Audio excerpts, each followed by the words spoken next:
Ayan, isang magandang umaga sa ating lahat, mga kaprobinsya ng Aurora sa buong mundo. Ayan, ito na naman tayo. Patuloy tayong nagbibideo sa kabila ng sinapit ng Aurora dahil kay bagyong Pipito.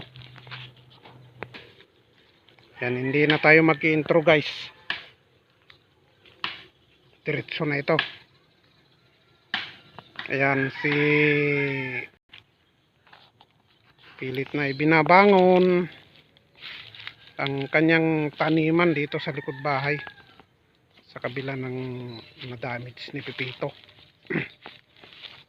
Ayan, yung malupit na bagyo. Nakita naman ninyo kung anong ginawa niya. Oh.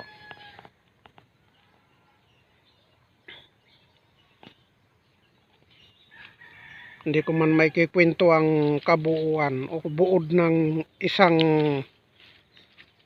dilubyo na gawa ni Pipito, ay siguro maintindihan na ninyo gawa nung ito ang nangyari. Ayan, napakahirap isipin na sa isang iglap lang tumuwad ang kanyang kalapaw. Ayan, yung kanyang mga pinaghirapan dyan, kasiran bigla. Ayan, si discarding na pilit nang ibinabangon ng kanyang mga tanim na gulay, baka makasurvive pa sa kabila ng isang buwan na ang nakalipas. Ay hindi pa rin siya makamove on dahil gawa nung sa bangungot na nangyari. Kita naman ninyo ang sa ngayon maliwalas na ang panahon dito dahil nakalipas na ang bagyo. Kita nyo, ayang nakikita nyong palayan na yan, simula nung bagyo yan, nasisaryan yan gawa nung lumalabas pa lang ang kanyang mga bunga, kaya nakakalungkot dahil medyo apektado sa ginawa ni Pipito. Ayan, ayan, tignan niyo yung nangyari.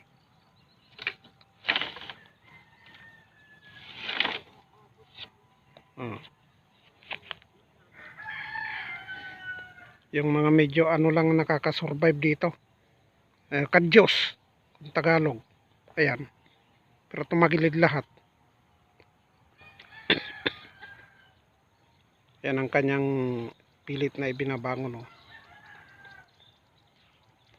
Yung kanyang palang sa Ilocano. Oh.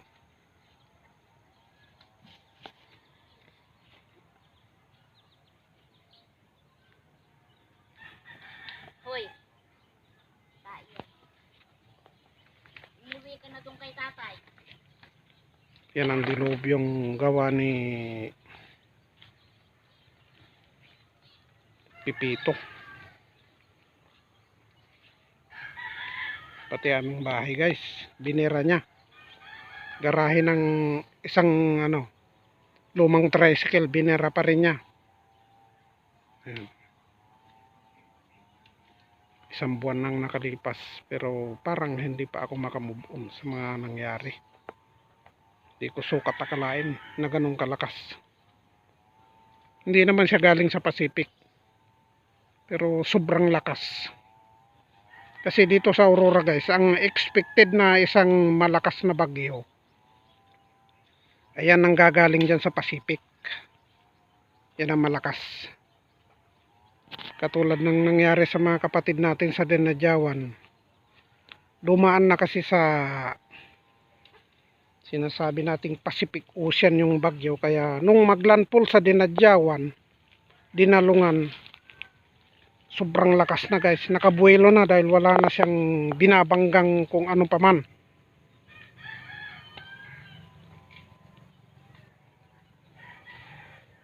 medyo hindi magandang nangyari sa kanila. May mga namatayan ng mahal sa buhay, nasira ang ari-arian. Yan, salamat sa mga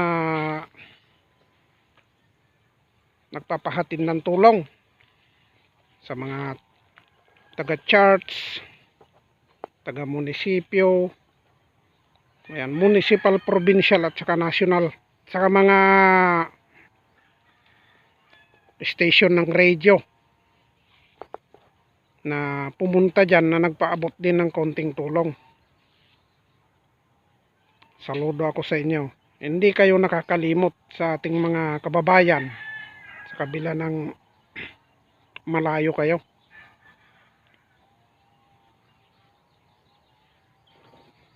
Itong video ko na ito guys ay hindi na ako pupunta kung saan saan pa, basta bibigyan lang natin ng isang maliit na discussion para malaman ninyo na ganon nga ang nangyari dito sa probinsya ng Aurora. Sa Dinadyawan, parang nilukot na papel ang mga bahay doon sa lakas ng bagyo Pipito.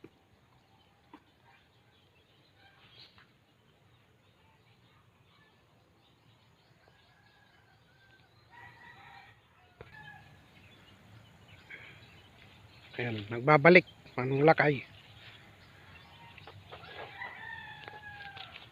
Hindi ko lubos maisip na ganito na ang nangyari dito sa Aurora. Ayan. Labis din ako nagpapasalamat guys sa mga tumutulong.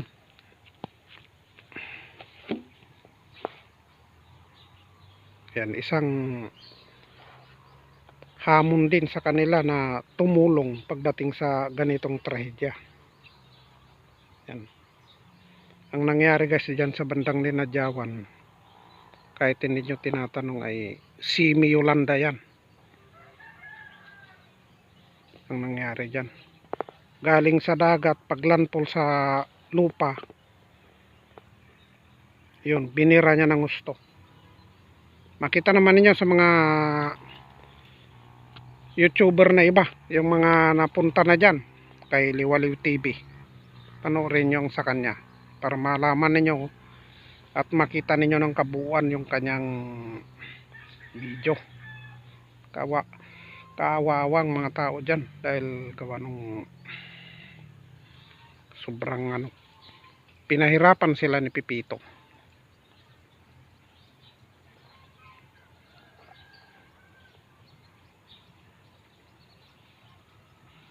Ayan, hanggang dito na lang ang aking maikling video. Tinalakay ko lang yung kay Bagyong Pipito at tuloy pa nakita ko na rin itong aming backyard garden,